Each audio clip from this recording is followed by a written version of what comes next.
আমার নবী এতিম হয়ে দুনিয়াতে এসেছেন, আর তার আগমনের সময় এমন কিছু অলৌকিক ঘটনা ঘটেছে।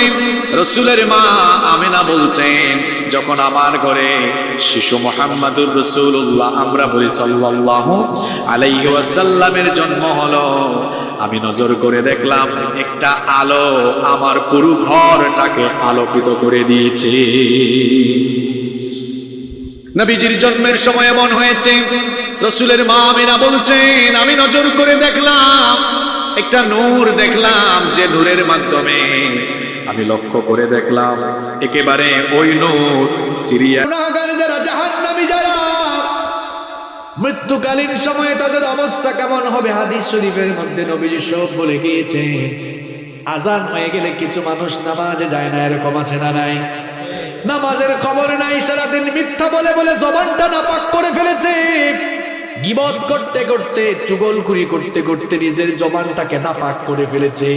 সুদ খেতে খেতে নিজের জীবনকে নষ্ট করে ফেলেছে, আছে না নাই? অনেক জায়গায় গেলে বলে হুজুর সুদের ওয়াজ করেন, আমি বলি সুদের আবার কি ওয়াজ? একটা হাদিসে তো হেদায়েতের জন্য যথেষ্ট। নবীজি বলেছেন সুদের 70টিরও বেশি গুনাহ আছে, তার মধ্যে সর্বনিম্ন গুনাহ হলো নিজের মায়ের সঙ্গে জিনা করা। এর ওয়াজ তার জন্য এলাকার প্রাসাদগুলো পর্যন্ত আলোকিত করে দিয়েছিল। আল্লাহু আকবার। আমার নবীর জন্মের সময় পারস্যের সম্রাট পাপের চিন্তা মাথায় আসলে মৌতের কথা স্মরণ করবেন, মৌতের কথা স্মরণ করবেন, গুনাহ থেকে বাঁচতে পারবেন। যখন দুনিয়ার লোভ লালসা আর গুনাহ করার দিকে আপনার মন বেশি ঝুঁকে যায়, আমি আপনাকে বলবো দুইটা জায়গায় সফর আপনি তখন বাড়ায় দিবেন। যেরকম কয়টা? আমি কথাটা আবারও রিপিট করছি, শুনেন। যখন পাপের দিকে, গুনার দিকে আপনার মন বেশি ধাবিত হয়ে যায়, ঠিক তখন এইরকম অন্যায় করতে করতে, পাপ করতে করতে নিজেদের জীবনটাকে যারা বরবাদ করে ফেলেছে, মৃত্যু তো সবার কাছেই আসবে, নাকি আসবে না? এই লোকগুলোর যখন মৃত্যুর সময় চলে আসবে, মালাকুল মউত জাহান্নাম থেকে একদল ফেরেশতা নিয়ে তার কাছে আগমন করবে।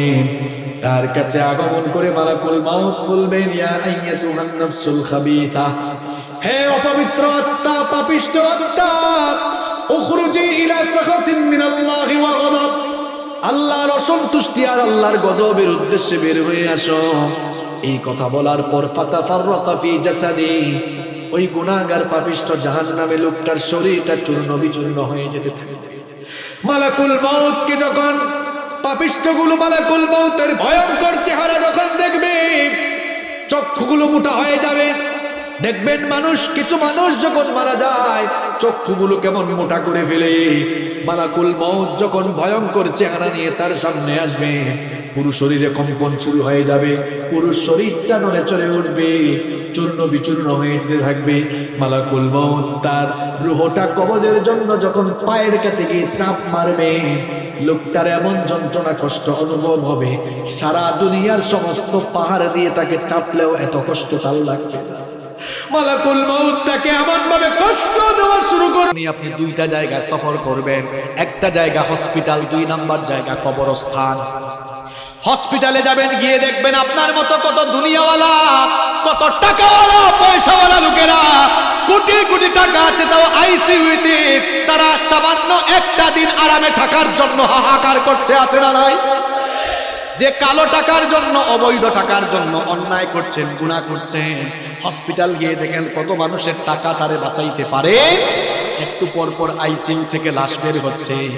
এরপরে হাসপাতালে যাওয়ার পরেও যদি আপনার দিল নরম না হয়, তাহলে মাঝে মাঝে প্রেমবাগের কবরস্থানগুলোতে ভিজিট করবেন, গিয়ে দেখবেন আপনার মতো টাকাওয়ালা, পয়সাওয়ালা লোকেরা, ক্ষমতাওয়ালা লোকেরা, একদিন বিরাট টাকা পয়সা, অর্থবিত্ত, বাড়ি গাড়ি সব ক্ষমতা ছিল, এখন কবরের নিচে ঘুমায়া আছে।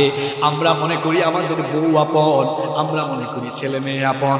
আজকে মরে দেখেন কেউ আপনার আপন নয়, আপন কেবল একজন, তিনি কি কথা বলছেন বুঝতে পারছেন আপনি? আপনি বলছেন আপনার বউ আপন, আপনার ছেলে মেয়ে, ভাই বোন আপন। আপনি এই মুহূর্তে মরে যান, বুঝবেন আপন কে। দেখবেন এই বউ, এই ছেলে মেয়েরা কিছুক্ষণ কান্না করবে, কিছুক্ষণ কান্না করার পরে বলবে, মৃত লাশকে বেশিক্ষণ ঘরে রাখতে নাই, তাড়াতাড়ি দাফন করা দরকার। আপনাকে দেখবেন সাদা কাফন দিয়ে পেঁচায়া জানাজার মাঠে নিয়ে যাবে।